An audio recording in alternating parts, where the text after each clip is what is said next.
Hi everyone, and welcome to a new episode of ParaTalk. And on this episode of ParaTalk, I am joined by Rob Davies of Dead Air, or Dead Air Radio, but it's called Dead Air now. I thought I'd get him on, have a bit of a catch up, and see what he's been up to. He's been a bit busy. He's had a few videos published recently. So, without further ado, let's get Rob on, and we'll get this show on the road. Hello, Rob. Reeves, how are you? I'm all right. I'm a bit, as everyone can hear, I'm a bit banged up. I've got a bit of a blocked nose. Anyway, you've been a bit of a busy boy. You've got some more episodes up on YouTube. What have you been doing generally? What have you been up to? Well, I spent the last 12 months maybe doing the odd new investigation. So, last September, it was only 5 months ago, I went off, did some filming abroad again. As you know, I like to go traveling, like to get out and about. And so I was in Croatia for a little bit. It's about 2 weeks away. Managed to get a couple of places to investigate. One of those was in Serbia, went across into Serbia. So that sort of was nice for a nice Halloween. So I managed to get access to some old underground catacombs, which was quite an experience. So yeah, I really enjoyed that. And that was good fun. That was a good one to do. Probably one of the scarier ones I've ever done. But yeah, stayed in a haunted house in Croatia, which was, again, that was very interesting. Had its own grave embedded in the wall of the house. So yeah, quite an interesting place to sleep. The person that lived in the house, they were buried in the house. Is that right? It goes back to the turn of the 20th century, sort of 1915, 1916s. Basically the family that lived in there, it was all one big house. It was like a palace. The little boy died, natural causes. He was only just a very young age. And there's two versions of the story. So one is that she wanted him buried right next to her. So that's why his headstone is in the wall, essentially where you do the washing up. You literally do the washing up at the kitchen window, and there's a grave right on the other side of the wall.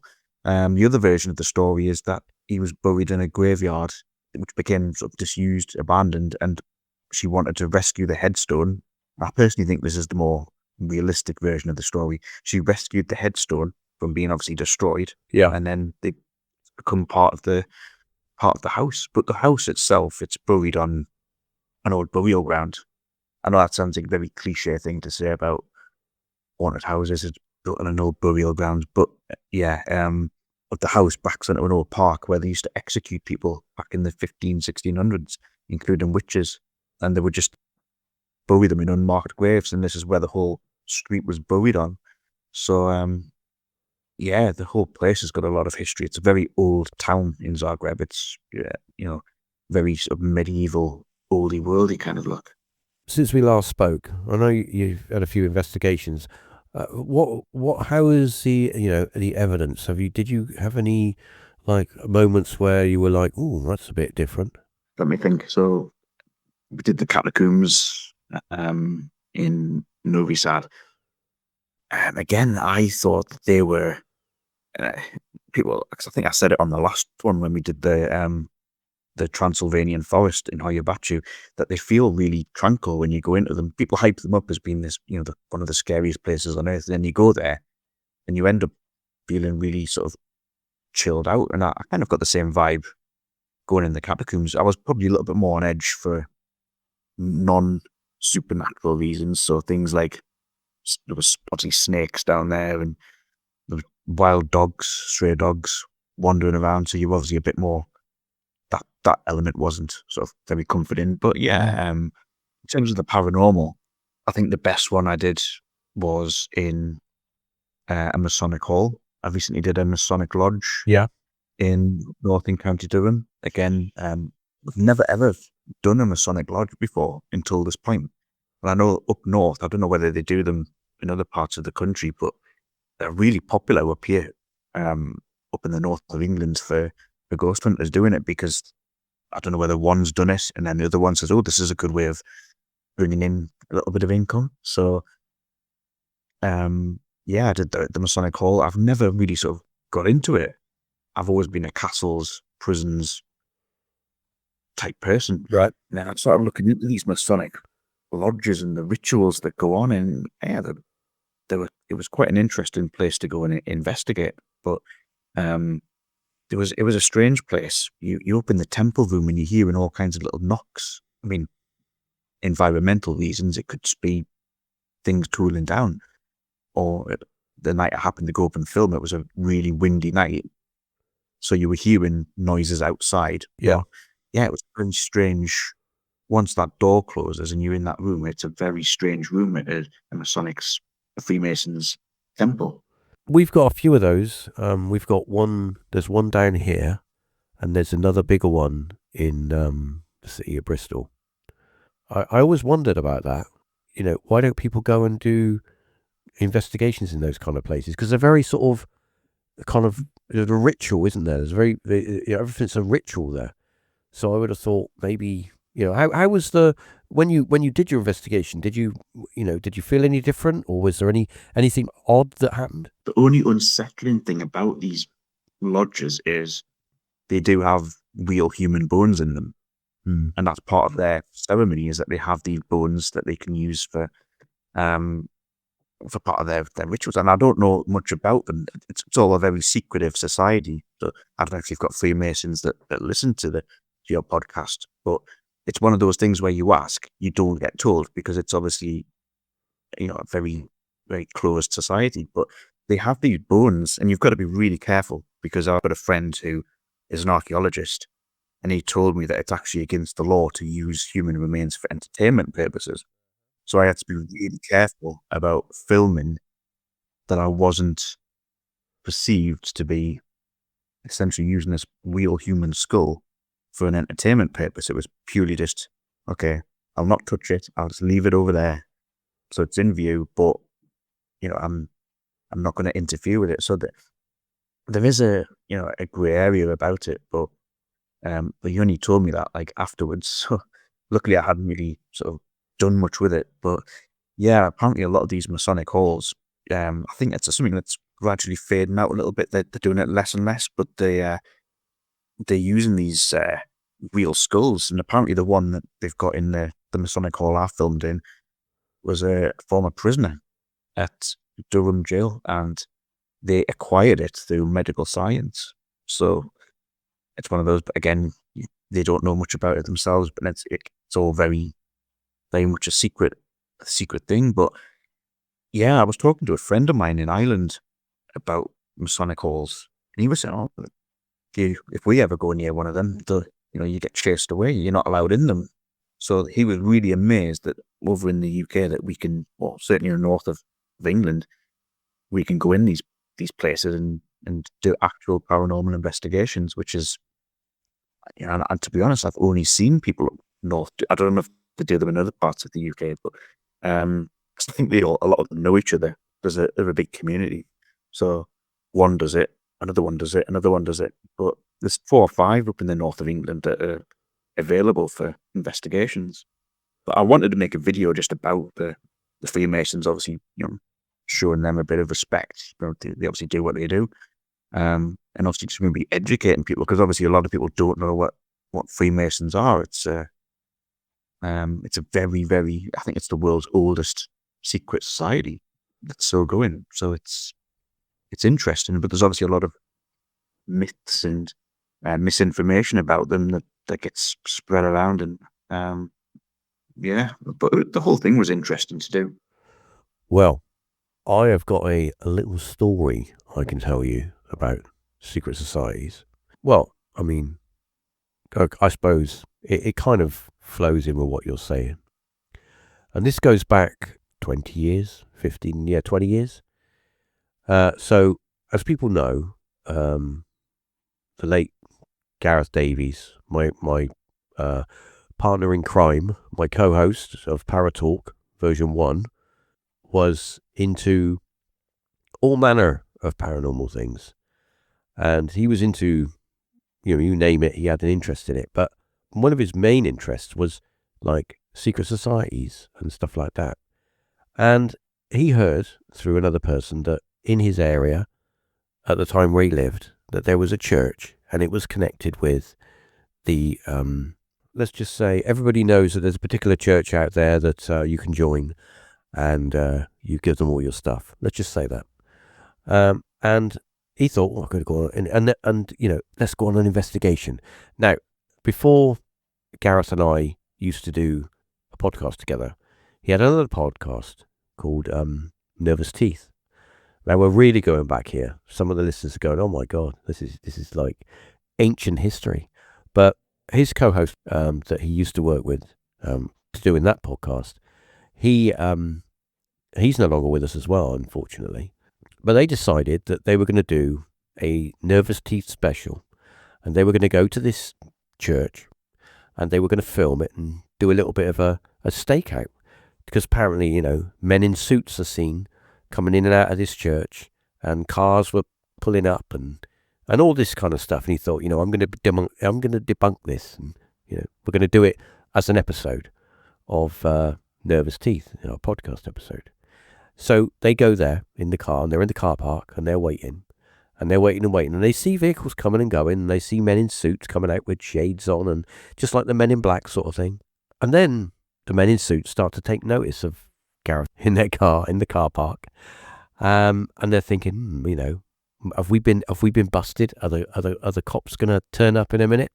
No, that didn't happen. But what did happen was a group of these guys in suits came out of the church and started walking over towards them.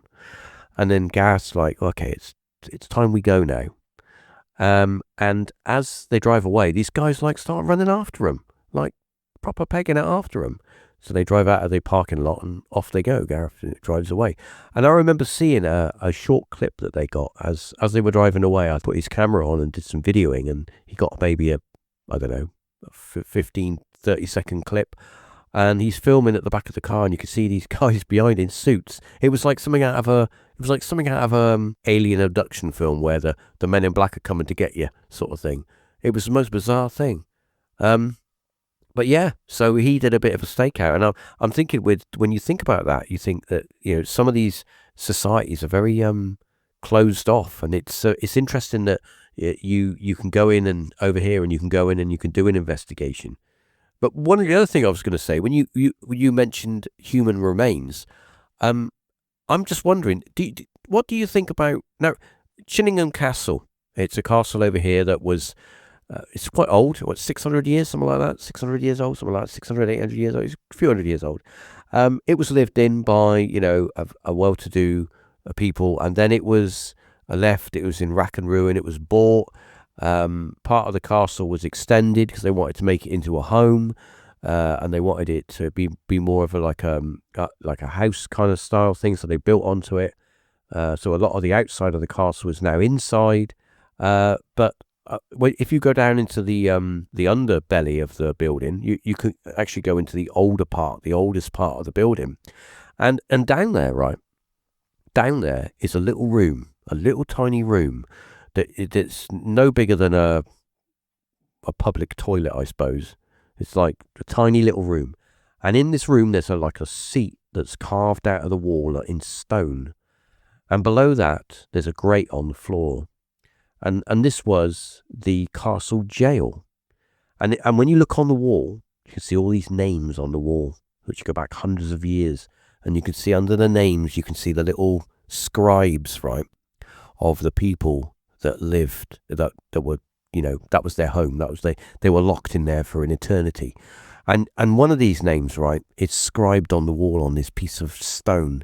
You could see the name, and then you can see the lines that are inscribed into the wall, and you can see it starts out really, really deep into the stone, and as the days go on, it gets lighter and lighter and lighter, as obviously the person's losing strength, and he's in this little room. He's not getting no exercise. Anyway, so the point is, if you look through the grate, you can look down to a gully, which is I suppose I wouldn't say it was like an oubliette, but it's like that kind of thing. And there's bones down there. And apparently the owner now, I think he's still around. He's quite old. He's got to be in his 80s, early 90s. Apparently he was digging out that area there because you could dig down. And when he got he got given it, basically, pretty much. or he bought it for like next to nothing. The castle was a ruin when he had it. It was an absolute ruin. It was falling to pieces. And he did it up. He took years and years and years. He spent a ton of money, and he did it up. And it's okay. It could do with a lick of paint here and there, but it's better, a lot better than it was. When they do hire it out, you can go there for ghost hunts, and obviously, Chunging Castle is one of the most haunted castles in England, apparently. But he's got ghosts there. Apparently, he had a medium come and said, "I'm quite a well-known medium. I know my job. Do you want me to get rid of all these ghosts?" And the owner said, "You know what? Yeah, go on then. Yeah, you can do that." And the medium came back a couple of days later. He said, "You know what? I offered to get rid of them all, but I can't because there's too many of them. There's too many of them, and I can't handle it. So I'm not that good a medium." So he said, "But they got your message for you. They said that they love what you're doing to the place, and keep it up. We support you." And he had a fall, actually. The guy that was doing it up, he was doing some stonework, and he fell. And where he fell, right, I don't know how much truth there is to this, but where he fell was going to be onto the stone, and it would have killed him because it was quite a fall. And he hurt his leg anyway. His leg was all, I think he broke his leg, he broke his shin or his ankle or something. But he said, where I fell, it almost felt like I was being pushed, and I ended up in some hay and brambles and stuff, which broke my fall, and that's why I survived. He said if I'd have fallen straight down, I'd have been dead because I'd gone straight onto the stonework. So maybe the ghosts kind of ghostly blew him out of the way, but I don't know. But anyway, so what I was going to say was in this jail, in the bottom of the floor, maybe, I don't know, 15 feet down, there's a boat of bones and a skull. And he said, I dug down, and we found these bones, and I couldn't dig no more. I have to leave it. But you can look down, and you can see the bones. And I'm thinking to myself, yeah, I mean, would you say that was for entertainment purposes? You're in a castle, right? You're there. It's like, oh, it's a ghost tour, because they do ghost tours there. Oh, it's a ghost tour. By the way, if you look down there, there's the bones of a bloke that was in there, and he fell down, and that's his bones. Is that kind of entertainment? What do you think? I don't know whether to, because I know it's become a very famous part of the castle. Yeah. And I don't want to ruin the illusion for. Well, don't. No, I don't want you to spoil it. Just be tactful. Basically, Chillingham, I've probably done Chillingham more than any other building. Yeah. And I'm going back this year. So I started filming half an episode last year, and I need to go back and film another half because you can only access certain parts of the castle. Yeah. And I'm going to do the outside, the grounds, at another time when it's not winter. And so basically, about maybe 2 years ago, some very famous American YouTubers came. You don't need to use your imagination which ones. And they were making quite a big deal about the bones underneath. And they were dropping like little GoPro cameras down and all sorts of that. And then last year, was it years before, and there was another American TV show called Expedition X into Chillingham. Yeah. And they actually went down. They actually went lowered themselves down into what you were talking about. Just so everybody can put this in their head, imagine a stone floor with an iron grate in the middle, so you can see through, and you can put your hands through, but you can't actually physically can't get in there. Anyway, sorry, Rob, carry on. Yeah, it's an oubliette. So it's like essentially it was what they put the Scots in when they were Edward II was up there. He was kidnapping Scots and putting them in there and torturing them in the torture chamber. But that was obviously the little dungeon, and they would carve their names into the stone and how many days they've got left and things like that. So anyway, then an American TV show went down, filmed themselves being lowered through the hole in the ground into the chamber below. And if you were watching it and you've never been to this castle before, right, you would think that's an incredible place to get to. But what you don't know is, and I think I would happily show this on camera, is that the room they're lowering themselves down into, there's a front door at the front of the castle that you can just walk into that room. It's right at the very side of the corner where there's like a flashing red light, and it's like an alarm. There's like a little door, and you can look through it, find a little door, and obviously it's locked, but they've obviously got keys to it. And the bones that they've got in there are plastic. It's a prop, and they put it up. They lay the bones out, and then people who go into the little dungeon above look down, and they see all these bones, and they think, oh, that's where the skeleton. You've spoilt the illusion there, Rob. You've spoilt it. Spoilt the illusion. But then American YouTubers come along and pretend it's real. So it's like, I don't think the castle mind it brings more tourists in, but I mean the oubliettes are 100% real. They really did put British people in there, and there's evidence that there was a torture chamber, not where the current torture chamber is. So that the real story is that was the guy you were talking about, Sir Humphrey Wakefield. Yes, him. Yeah. I couldn't think of his name. He's still around. He is he? Before Christmas. He's still around. I think he must be in his early 90s. Yeah, he's got to be. I mean, he was frail a few years ago. He was quite frail, and he's got to be. He's got to be not doing a lot now. He's got to be. Well, the story is, I got told. Who lives there? I mean, who lives? He's got to have people living with him, surely. Obviously, he's got the staff. He's got like housekeeping staff. Yeah, that's saying he must live there. Yeah. But the story is that he bought the castle back in the early 80s. Yeah, it was a ruin, wasn't it? It was pretty much a ruin, wasn't it? Pretty much. There's photographs on display of the castle, just the walls. It was literally just walls, no carpets. Nothing. Yeah. And he's basically filled it with antiques because he used to travel around the world to places. That's right, India and all sorts. He just brings back random, like elephant armor from an elephant or random spears and things like that. And he just fills it with antiques. Or as a few people say on some of the review sites, they call it clutter. Yeah, that probably is.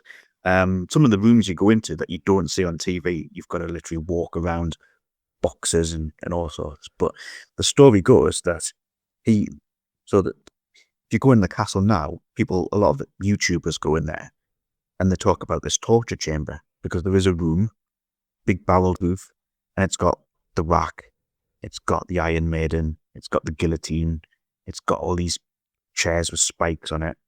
But that was nothing more than a storage room for probably wine, food storage. Yeah. Because you can see the old floor plans of it, which I've got a copy of somewhere. But the real torture chamber, and not many people know this, is underneath where the cafe now is. Right. You go in and there's like a little cafe area and it's got 2 fireplaces. And they'll always say to you, why would a room have 2 fireplaces? But when Sir Humphrey bought the place, he went underneath there, according to staff who work at Chillingham, who've heard directly from Sir Humphrey. He came up and he said, no one's ever going down there. I'm having it sealed up. And he had the whole thing sealed up. So there's a fireplace that had a staircase behind it, sealed up. And he won't ever talk about what he saw. He'll never talk about it. And whether that's just to add to the mystery. But he says that what he saw down there, he said, that I'm not letting people go down there. So, and you can ask him, you can go to him, even if people who know him really well will say, what did you see down there? What did you see down there? Maybe he had like a ghostly phantom experience. Yeah, maybe he saw some. I mean, I've been to Chillingham a couple of times actually. I'd like to go back there again. I really would. I'd see how much it's changed. When I first went there, it was very there wasn't much that I can imagine that now it's much more accessible. There's lots of it you couldn't go to, but yeah, I just think it's a fascinating place, and I do believe that there is paranormal stuff going on there. I think that a lot of what you see, here's the problem, right? This segment's on nicely to the next thing I was going to talk to you about, and that was the rise of YouTube. I'm not going to use the word fakery. I'm going to say maybe I should. I don't know. I'm one of these people. I like to sort of sit on the fence, but I think when it comes to this, it's getting a bit. Okay, so you go on YouTube these days, right? I'm picking YouTube. I'm just any social media place, anyone that's got videos you can upload, and you can say, "Oh, I like to watch a ghost film. I want to watch a ghost video about a particular place." Okay, so you go and you type it in and you do a search and you get the video, and you get your cup of tea and your biscuits and whatever, and you sit down to watch it, and it's literally just a bunch of maniacs running around going, "I'm possessed. It's got a demon in me. It's got my leg. It's got my coat. So, and you think, what is this? What is this? Where's this? Where's the proper investigation? Where are the people sat in the room with their notepads and their torches? And I want to see a geezer sat at the table with his sandwiches and his coffee, sitting there, just listening, just having a listen to what's going on. I don't want to see people running around like lunatics, like they're on fire. I don't want that. Because that's not, to me, that's not entertainment. That's not investigating. That's just basically creating something to farm engagement so that you can make more ad revenue. So I was going to ask you. Now, I've been doing podcasting a fair old while, not just a few years, but more than a decade. Put it that way. It makes me sound really old. I've been doing it more than a decade. I've been here more than 10 years. But you've been doing this a fair while. You're not a newbie to this. And I think that I look upon you as a serious, logical investigator. Some people might say, oh, but that's boring. So just because you don't run around with your coat round your waist saying, oh, it's got me, I'm possessed, I don't think that is investigating anyway. That's just being a bit mental. I'm just wondering, I do podcasting and I just talk to people, and some people think I'm interesting, some people think I'm boring, whatever. And the thing is that's as far as it goes for me until I evolve like the fiery phoenix into a full-blown, video production presentation. You're already doing that, and that's your thing. I'm just wondering, you put a lot of work into your investigations and you spend a ton of money going to places out of your own personal finances to produce something to present to people. How does it make you feel when you see a video of a bunch of people running around like mental cases and they've got, 500,000 views? I totally get what you mean. Like, I'll use the example. I went all the way to Croatia and I booked a house to sleep in. I could have booked a hotel, booked a house, and I even said at the end of the video in a way, I think it was just a throwaway comment. Literally nothing happened. I'm sorry I wasted an hour of your life. It's one of those where it's like, but then I thought like that'll be quite an interesting thing to put in a video, because it then kind of shows, well, I could have made something up. I had this whole house to live in for 2 nights. I could have just set things up, but I thought, well, no, because that adds more credibility, I suppose, if I'm honest and to say, look, I flew 3 hours to Croatia and I spent a lot of money here, and like I say, time, effort went into putting this, and not a thing happened. And I'm quite happy to admit that. And it's kind of like one of those things. And I think when you see what you were talking about, certain types of videos, it's like, I think a lot of them, they're not interested in being paranormal investigators, because I think the ultimate goal of an investigator is to debunk more than find. For example, if you hear a knock, the first thing you probably should do is go and find out what could have caused that knock, rather than trying to communicate with it. I suppose you then think, well, what could have caused that thing to knock? But I think a lot of them, I would put it in a category of influencers rather than actual investigating, because a lot of them will pick, and not dissing anybody in particular, but you'll notice that a lot of the ones that fall into the category that we've mentioned go to the same locations, and it's the same locations, like 30 East Drive, for example, that get a lot of clicks, because that's what people are searching for. People are looking for ghost hunts at 30 East Drive, because 30 East Drive is like the place for people to go to, because it's got that reputation. Well, I just let me jump in there, because I was going to ask you something about you bring up 30 East Drive, and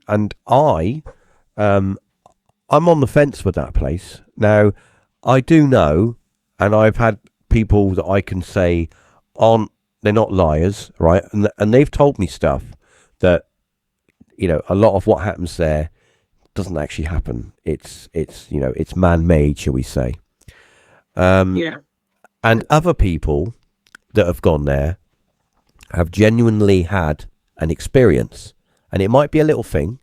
It might be like feeling like they've been touched or they've seen something, and they've come away from that place thinking, that was a bit, I'm not going there, not going there again.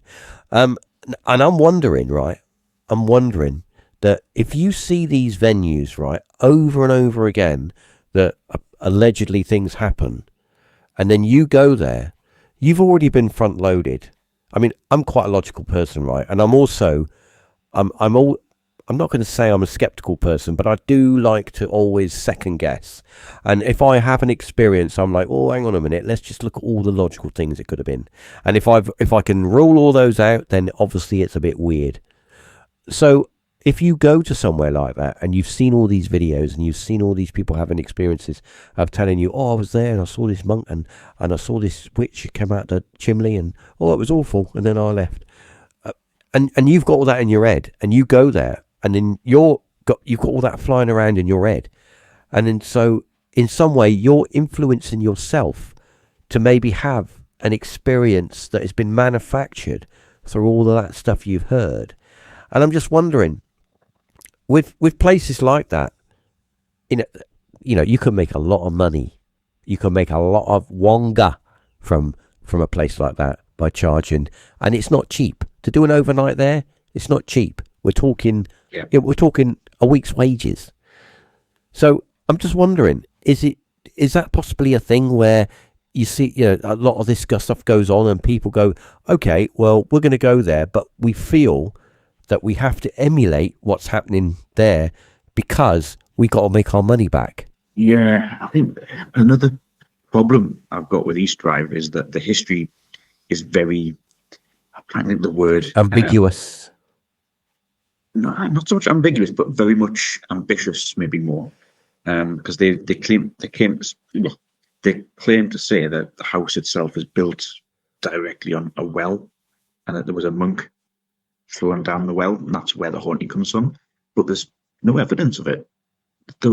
I've done a lot of research on the area. Where did the gallows come from? That was at the top of the hill, wasn't it? There was a gallows, wasn't there? I think a lot of it is that there might have been these features, but how they can pinpoint it to exactly beneath a house on a housing estate, there was a battle there. We know that because you can see it marked on old maps. And yeah. I use a website where I can overlay old maps onto current satellite images.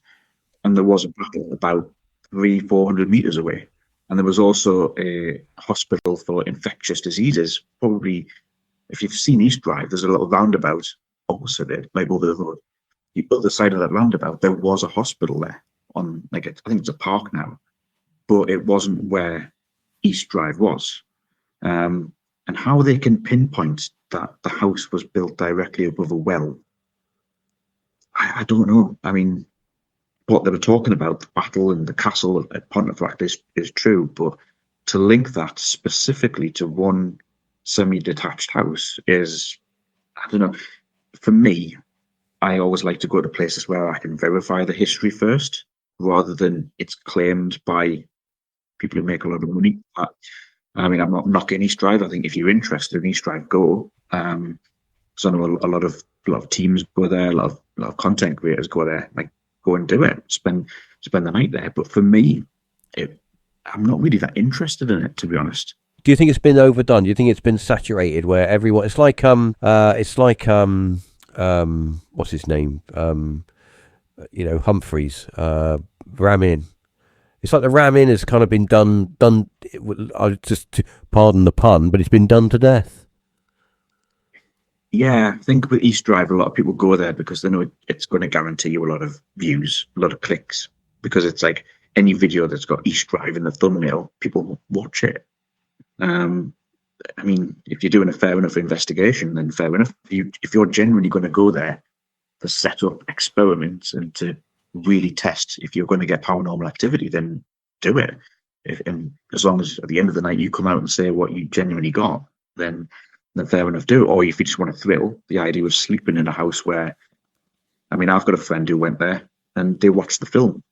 Was it When the Lights Go Out? They actually watched the film in the living room of the house, just for the thrill of being in the house where all that stuff was happening. But But then you hear all the other stories as well, like the lady that lives next door. She's paid to be the cleaner, so she comes in every day, cleans the house. But there's all sorts of stories that she apparently knocks on the wall. In the night, you hear her banging on the wall, and people, oh, someone's knocking, and it's just her next door. She did a video actually a couple of years ago where she was walking around with her phone, and she was at the top of the stairs, and she had some coins spread out across the banister, and you actually see her hand in the video, like swipe one of the coins, and so it flies off the banister onto the floor. And she's like, oh, that coin's just flew. And she doesn't realise you can actually see her fingers knocking it. And I'm like, there's so much about East Drive that just puts me off ever wanting to go and spend money on it. I mean, if they ever said, come and do it for free, I'd go and do it. But like you said, it's a lot of money to go and do something that in the back of your mind, I don't believe I would ever get anything credible there. And it would be more doing a debunking video if I ever went there, if that makes sense. And I kind of think that's the case. I'd rather just leave it alone. But yeah, there's like another one. There's one in Hull as well, to Grey Street. And I think that's kind of been debunked enough, where the history was kind of the people that they claimed were living there. Right. It's kind of been proven now that they didn't live there, and there wasn't murders there. There wasn't police call-outs there. The only police call-outs that have ever been to that house in Grey Street were when paranormal groups have been staying over and they've complained that there's been kids outside. That's the only time the police have got any evidence of being called out to that address. So, yeah, I always just sort of treat these places with caution. I think, well, if you've seen the film and you enjoyed the film and you want a bit of a thrill, go and do it. But I think if you genuinely want to go and investigate a place where you think you want to experience something paranormal, and I'll give you a good tip for it, because I have been to East Drive. Less than 10 minutes down the road is Nottingley, the next town along the road. Literally 10 minutes, because I did film at Nottingley Town Hall back in 2021, and I actually did the 10-minute drive just to get a picture of East Drive, and then drove back again. Nottingley Town Hall is excellent. The underground cellars underneath Nottingley Town Hall are worth it alone. Built on top of an old monastery. You can still see the old monastery floor in the cellar, and that was used as a mortuary during World War II, when there was a tragic bus accident, and the soldiers that were on the bus that crashed, 6 of their bodies were taken into the mortuary and underneath the old hall. Oh, you did a video on that, didn't you? I did. Yeah, you did. It's 10 minutes. It's 10 minutes from East Drive, and it's about half the price to book as well. And you'll get better. You will do a better investigation in there, a much better investigation in there. But obviously, East Drive has got the reputation, so people would go there instead. Before we end this episode, I just want to twist things a little bit now, because we were talking about staying places, and it was a couple of weeks ago. I sent you a link to a video of a chap who goes and stays at different places, but he stayed at a church, and I didn't know this was a thing until I watched this video, and I thought, wow, that's such a great idea. That would be a great way of doing an investigation in a building that is literally hundreds, if not the building itself, but the land has had worship on it for thousands of years. And I sent you the link, and of course this is called champing, and I'd never heard of this before, and I'm like, what is this champing? And apparently it's a form of camping in a church. So we've got a lot of, for those listeners out there that that are not from our neck of the woods, we've got a lot of churches in England that are in villages. They're in places where they don't get a lot of people go to them, but they're still loved and looked after. They're they're part of the community, and they get looked after. They maybe have a small congregation, or they do the odd wedding or whatever. But a lot of them, they just don't get used anymore, and it's very sad when they fall into disrepair, and vandals get in there and they start to smash stuff up, and then of course you get developers turn up and go, oh, we could turn that into a chip shop, we could turn that into a nail bar, we could turn that into a pub. No, leave it alone, mate. Just leave it alone. I'm a little bit different when it comes to a house. And this is the thing. I think that some churches make really good houses, and once it's been deconsecrated, it's still, the reason I say that is because I think that a home, it's still a very sort of it's a very churchy thing. It's a home. You've created a home out of it where you're going to live in your little family and you're going to raise your children or whatever, and it's still, it's still serving a purpose. It's still a community thing. It's like that's what you do. But I've got a little story. So where I live by the sea, if you go a little bit further towards the big city, you can go down what they call the old road. Stay off the old road. Well, you got to go that way anyway to get to the city if you don't want to go on the motorway. Basically, the old road is the old Bristol Road, and it goes through all the villages. In ye oldie days, when it was all horse and cart and stuff, if you wanted to travel to Bristol, you would go down the old road. And what the way it was, you'd have to sort of avoid all the highwaymen and stuff, and all the robbers who were going to nick your few pennies or your piece of bread or whatever you had, or your sandals. So yeah. Anyway, on the way, there's a church. It's a very old church, and when I was a wee boy, my grandparents lived in Bristol because my family is from Bristol. So we would go up and see our nan on a Sunday, like everyone else did. We're going to our nan's this weekend. You're like, oh my God, take my comic. Oh, I don't want this.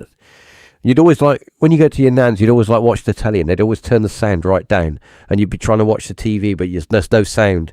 So you're trying to read the lips of what people are saying. Anyway, that's a story for another time. Anyway, so I used to see this church, and I always sort of thought to myself, when I'd go by it, being a little kid, there's obviously ghosts in there. It's obviously haunted or whatever.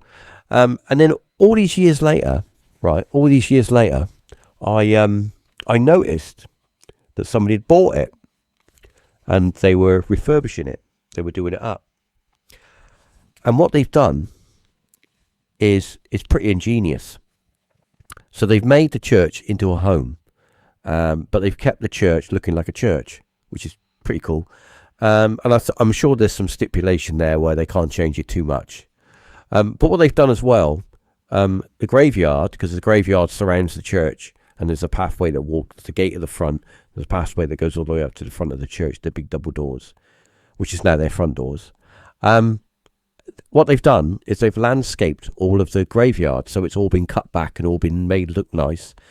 So their garden is basically a graveyard. But what they do is they, anyone's got any family there, they can come into the garden and lay flowers or whatnot. And I thought that's pretty cool. I mean, having a church still as a church, but in a way that it's now a home, is pretty cool. But any other purpose, unless you're going to make like a community centre or anything like that. But anyway, I'm really going off on a tangent here. So basically, the point is that there's a website. They've set up a website, and these people, the heritage people that look after these churches, the friends of the churches, the heritage people, the charity, they look after these churches. They keep them going, and they raise money for them and stuff.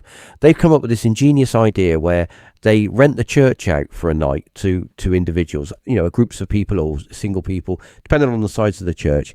And they give you all the camp bed and all that stuff. And you can do an overnight there. You can stay there. And I thought, I said to you, wouldn't it be good if you could sort of find some churches with a bit of history, and then for a small amount of money, it's not going to cost you a lot, a small amount of money, 50 quid, something like that, you could hire a church for a night, and you got the key, and it's yours for the night, and you could do a podcast from there, or you could do an investigation or a live stream from there. That would, because the way I look at it is, right, I know what some people are going to say. Well, it's just a church. Well, it's not going to have ghosts in it, is it? It's just a church. Just because they're dead people. Let me say it's haunted. Yes, I know. But the reason I think it's good is because of the history. It's because of the environment. All the people that have been there, all through the hundreds of years of the congregations coming and going, and the births and the deaths and the marriages and all the other stuff. That's what you're trying to tap into. That's what you're trying to evoke. Do you think it's a good idea? What's your thoughts on it? I mean, I've never had the chance to actually go into a church and do an investigation.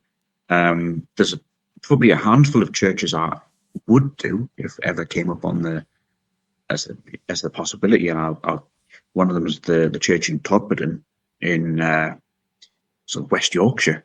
Obviously, that's got that town is famous for its UFO abduction. Yeah. But also, I know that church has let paranormal groups go in the past. There's I'm trying to think what the other one is. The other church, it's up by Scottish Borders way, Flodden Field. The church there was used as a field hospital for soldiers from the battle. They say the old King James of Scotland died in that church when he was wounded and taken in there. So there's a lot of churches do have histories that aren't just people had funerals or ceremonies in there, and the fact there's graves surrounding it potentially. Some churches were used for all sorts back in the day. But yeah, there's a few churches. There's one near me, maybe an hour from me. There's got supposedly the graveyard's got a witch in it.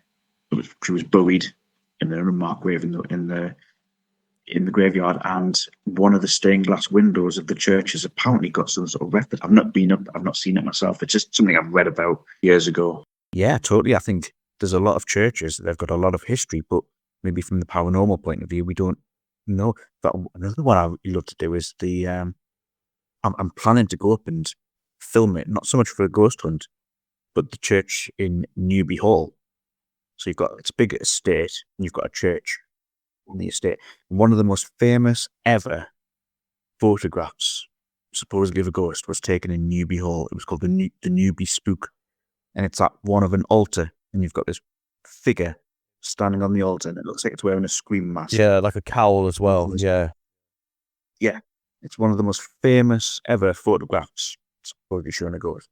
I want to go up there, not so much to do an investigation, but to try and debunk that photo, because I want to go up there with a camera, a tripod.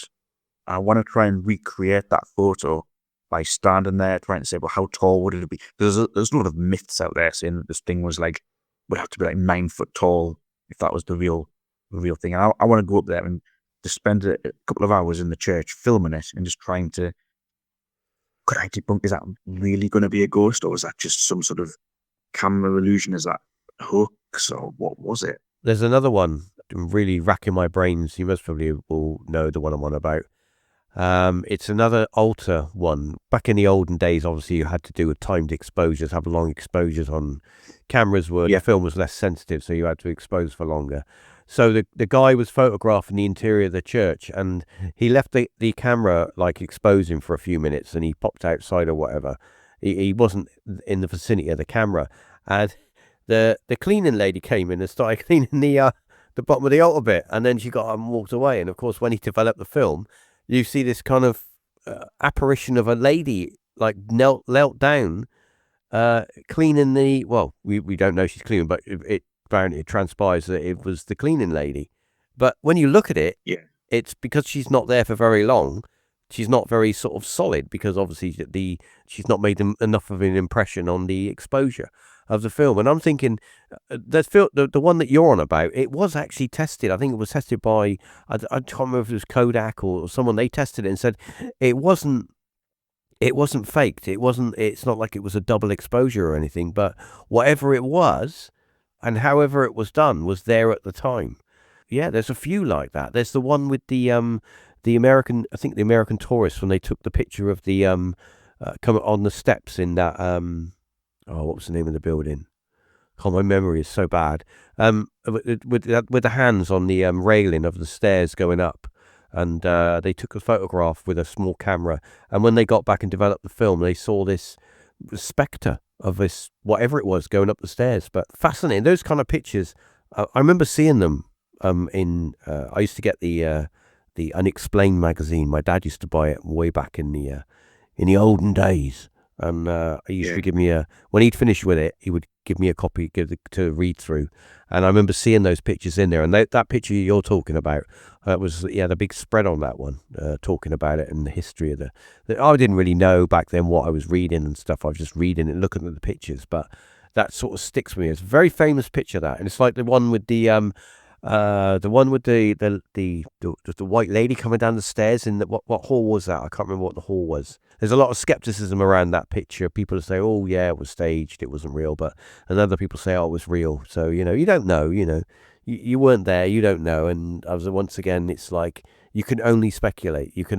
I'm sure one day with the rise of AI, that the technology, it will be able to sort of tell you if it's real or not. But the problem is with AI now is that we don't know what is real, because with social media and that, you're looking at stuff now and you question, you think, is this real or not? And you have to take that picture and go to another AI program and ask it and say, "Hey, Mr. AI, is this AI?" So yeah, I don't know. That's another thing that's an interesting subject. I know it's going slightly off subject, but the fact that good ghost photos aren't being captured on modern day camera phones or digital cameras. These really class images that we talk about, the classic ones, were all done on Film. really old film. Yeah. And it's kind of, I've been thinking about this recently. I have thought about this before. As someone who's, I've worked in photography, and I still do work in photography, but I think about that, and I think to myself, with the older equipment, the what I call the analog way of taking pictures, you're actually capturing everything. And I think with modern technology, it is very selective. It's only photographing a particular light spectrum. It's taking stuff out. It's filtering, it's processing, it's doing all those things it needs to do to make the perfect image. And I think that when you use film and you just point it and go clunk and you take a picture, there's no filter. It's just whatever's there is there, and it's on the film, it's on the negative. And when you develop it, you'll see it. And I think that more people, if put it this way, I have some quite expensive digital cameras. If you said to me, let's go for an investigation, I would definitely take my reasonably expensive digital cameras with me, or at least one of them. But I would also take a single-use camera, 35mm, that I could just point and shoot, and I would use that as well. Because I think that when you use something that's very simple like that, the chances are that you're more likely to catch anomalies on that. Not because it's an inferior piece of equipment, but I think because it's less restricted on what it can see and what it can capture. I think that also you could get, okay, I'm going to get really wooey now. You could say, well, the reason that the ghosts are seen on the older film is because they are imprinting themselves on the negative. They are using their psychic powers to imprint themselves, and they can't do that with digital. Well, I suppose they want. In a way, it's like you got the orbs and that, but I'm really on the fence with orbs. I think a lot of it is just fucking dust. It's just like bugs and dust that are just being reflected off by the flash or by light or whatever. But there are some pictures out there of orbs that do seem very strange. They can see like designs in them and stuff. So yeah, that is a bit weird. And obviously with the digital as well, you've got UFO stuff and but once again AI and fake and I don't know. It's all getting a bit give me the old days. Give me an old 35mm camera and a notepad and a pipe to smoke and a flask of coffee and some cheese sandwiches, and I'm fine. But anyway, so any final words before we wrap up this episode? Because we've been going for a little while. We've been waffling. So, well, I've been waffling, not you. Any final words? Just on a side note to what you were saying about old stuff versus new stuff. Literally last night I was buying, hasn't arrived yet, buying an old cassette recorder. Oh, nice, yeah, nice. Someone has built this incredible new feature. It's essentially an old cassette recorder. Put the tape in, press play, press record, whatever. Because there's this thing as well that you used to get better EVPs when you would record onto tape. All of my EVP, right? I used to work, right, and I'll give another little tidbit of my past life. I used to work in the music industry. I used to work in the audio duplication industry. And believe it or not, I used to work in the cassette audio duplication business. So there's not a lot about cassettes that I don't know. So I had a readily available, endless supply of minty fresh cassettes wound to any length I wanted. So I could do 2 minutes, 4 minutes, 5 minutes, 10, whatever I wanted. And Yeah. I'll tell you right now, and digital was, we had dictaphones back then. We had digital dictaphones and tape dictaphones. Digital was a little bit new. And of course we had mobile phones were coming in. Some of the mobile phones you could record on, very low bit rate, but you could record on them. Very, very, these are the early days of digital technology. But all of my EVPs were recorded on audio cassette. And that is where I had all of my weird captures on. And all afterwards, I tried to do it. I bought a recorder. I bought a Zoom recorder. And this is years later when I got back into it, maybe 5-10 years ago. And I've not really had, well, actually, I've had maybe 2 or 3 things that I've captured that seem very weird because I was in a completely silent room and I didn't hear the sound as I was in the room. But when I played it back, I heard the sound. For example, I was in a room completely silent. I asked if anybody wanted to speak, and if they did, go for it, make a noise, do what you want. And I recorded for about 3 minutes, heard nothing, completely deadly silent. And when I played it back, I had a voice of someone which sounded like someone sort of saying, "Oi!" like that. But you could say, yeah, that's just like a, that's corrupt data or whatever. But it sounds like somebody saying, "Oi!" But yeah. But it's just like I mean, many times with digital, I've recorded stuff and it's been right in the sound floor. And I don't know if you've done this. You turn up the gain so much that you raise that sound floor and you raise all of that noise, right? And you can hear stuff like people talking, but you've got to throw it away because you just can't say. I mean, you could put it through one of those computer programs that basically pick out all of those modulations and they kind of like guess what the words might be, and then you get a gobbledygook of something. But let's be honest, you're clutching at straws there.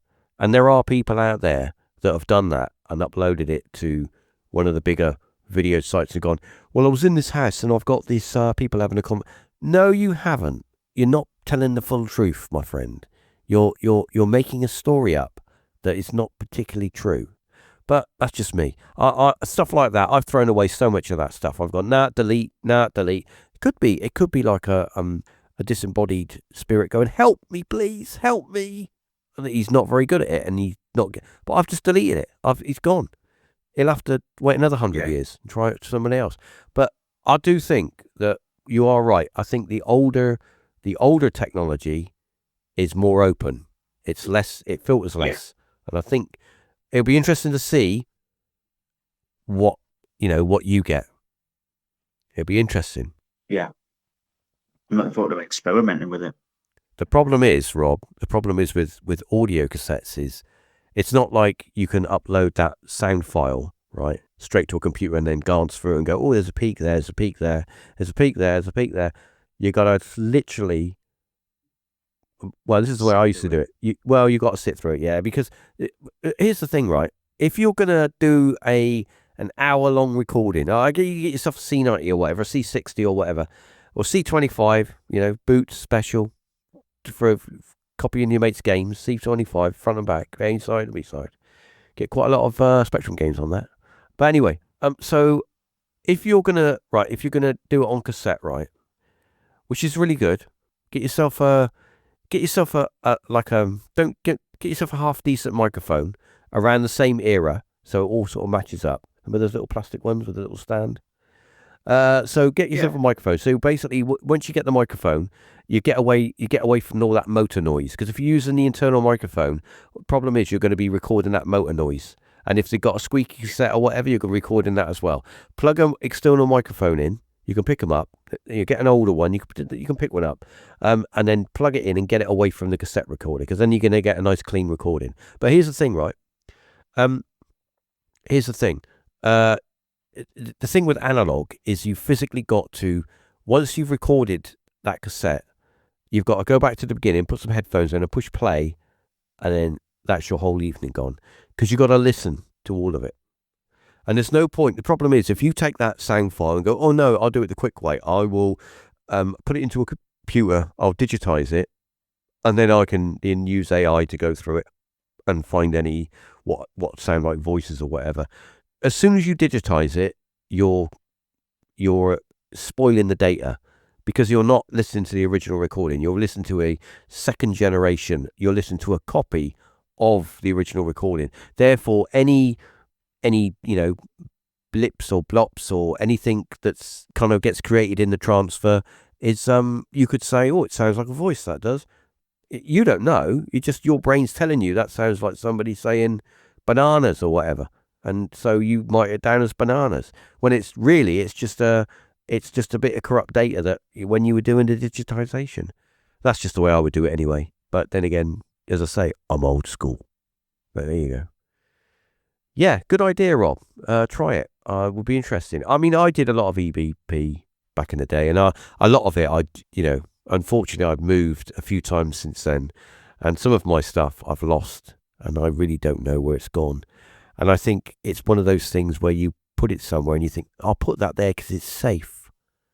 And then you come back a year later and go, I don't know where I put it. It's gone. Do that all the time. Yeah. I've got a watch, right? Yeah. I've got a watch that I was given for my 12th, I think it was my 12th birthday. It was a digital watch. Very rare back then to get a digital watch when you were a kid, because they were shit expensive. And this is like 1977, something like that. The era when if you had a digital watch on your wrist, you were someone. And I found it when we were moving after my dad passed away. We were selling the family home, and we went up in the loft, as you do, and I brought down all the boxes of stuff, and we had to go through them all, and I had to repack it. And I went through them, and I found some old school books from my junior school days, and I found this little box of stuff, and in that box of stuff was my digital watch. And I'm like, oh my God, there it is, man. There it is. I thought I'd lost it. I thought I'd lost it. And I thought, I'm going to put that in here safe. Rob, I don't know where I put it. It's gone again. I've lost it again. So anyway. It'll turn it one day. One day it will pop up somewhere. I don't know where I put it, but there you go. Anyway, any final? I'll be sorry. I've just been waffling. Any final words, Rob? What you doing? What's your plans for the coming summer season? I would love to go and do America, as a next trip away. I've not planned anything yet. Whether I'll get to go, maybe see New York. Let's find if there's anywhere over there. I'd love to go and do Boston, Salem. Maybe do something on the Witches of Salem, something like that. But I haven't planned anything. But currently for this year, I'm going to be going back to Chillingham. So there'll be a second Chillingham Castle video probably later in the year. And I've also got a trip to an old RAF airfield coming up as well in probably the next couple of months. And a farm that's got a lot of undocumented history, but obviously local history, including plane crashes, Roman structures on the farm, all sorts. 300-year-old farm, and an owner that says that she gets all sorts of strange things happening on the farm. So that's all coming up in the next 3 or 4 months, I'd say. Awesome. Well, all I can say is anyone listening out there, if you enjoy level-headed investigations with quality sound and audio and vision, check out Rob's YouTube channel, because he's got a lot of stuff on there. and he does update it regular, and you do get sort of, good stuff. It's all very well thought out. The links are in the description, the show notes, so you don't have to sort of go hunting for him. It's all in there, so you just click on those. As I say, thanks for everybody to coming and listening, and also thanks to Rob for joining me again for a bit of a catch up, because I did promise that he would be back, and of course he must be back at the end of the year after he's done some more investigation. And who knows, maybe we will hire a church or something and do something. Who knows? When the summer comes out, it all changes. We're all gleeful then. Yeah. At the moment, it's too cold to do anything. I certainly won't want to sleep in a church in this weather. In the summertime, it'll be like air conditioning. It'll be lovely. So who knows? Maybe we can meet up half and hire a church and we'll do something. We'll get together and make a night of it, and it'll be a laugh. Well, not a laugh, but it'll be But anyway, all right. Well, thanks again, Rob, and thanks for everybody listening. Remember, like and share if you enjoy this episode, because I do need some likes and shares. And I will be back soon. So until then, talk to you soon.